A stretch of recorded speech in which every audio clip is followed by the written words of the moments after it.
another episode of Behind the Wheel. My name's Mick, we're at the National Motor Museum where I'm the curator, and this that I'm standing in front of is one of the most iconic and coolest cars ever to be built in Australia.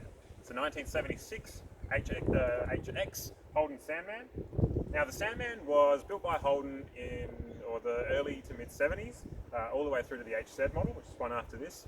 And it was a response to two things. One, their popular Monaro model was basically experiencing a sales slump, which was in response to a thing called the supercar scare. That's a story for another time. But also there was this rising youth culture in Australia, or surf culture. Basically for teenagers and young adults, an entire way of life based around living at the beach, sea, sun, surf, and for a lot of kids, sex. And that's exactly what Holden were tapping into when they marketed the Sandman. So one thing that you would often do if you were a surfie was customise your panel van so you can sleep in the back if you need, fit your surfboards on top and move from beach to beach, which sounds like a pretty cool way of life.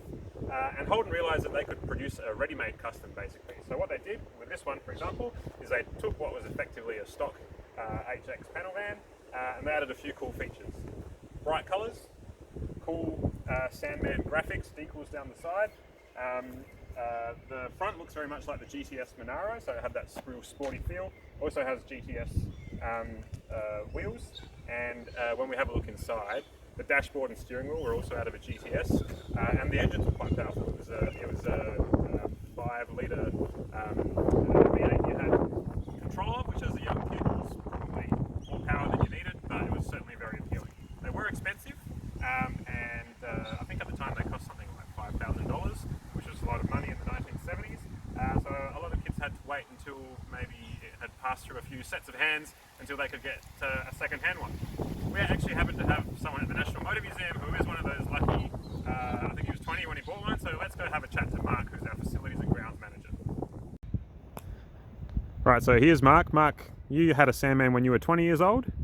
Yeah, I had a 1975 HJ Sandman, 308 4-speed, lots of fun back in the day. Like this one, had a little bit of shag in the back and a mattress. Mine was used mainly for work, so it didn't have the shag on the sides, but I had windows which made it a lot easier to drive obviously than the traditional van, but this one's way cooler. And you can see, if you look into the back of this one, someone's actually gone to the trouble of creating a little archway in the back there, which was quite a common thing when people were sort of doing up these cars for like show cars and that sort of thing. Yeah, no, they're great cars. A little bit heavy on the steering, as a lot of the older cars were. Didn't mind in that power steering, and with a quite heavy V8 motor, it was a bit hard to turn. But yeah, used to go away camping and surfing and work during the week, and then go away on the weekend. So it was a great car to get up to lots of fun activities with. Okay, here we are under the bonnet with our historic vehicle mechanic Nigel. How are you, Nigel? I'm good. Excellent.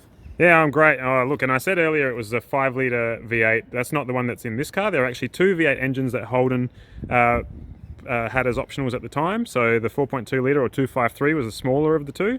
But I'm told they still provided plenty of power if you were a young hooligan of the time. Oh, most definitely. Being a little V8 at 4.2 litres certainly provided enough power, although unfortunately it was the time of vehicle emissions, so it did actually reduce their horsepower a little bit.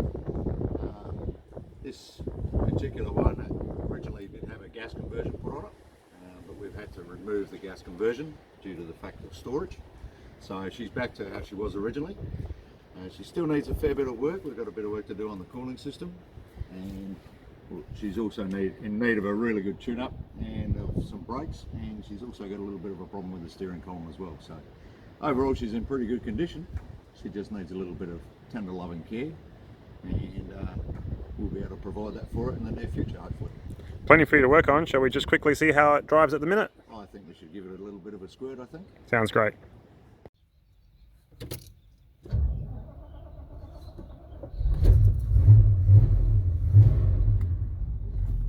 That's the nice sounding 4.2-litre V8, and this is the famous GTS dashboard that so many young people desired in their kind of custom Sandman. And this is a GTS steering wheel, which is quite a rare and valuable item nowadays. So as Nigel was saying earlier, the steering column needs some work. It doesn't sit nicely at the minute, so we won't be driving it particularly fast. It's got very lovely twin exhaust sound. 4-speed manual with plenty of power.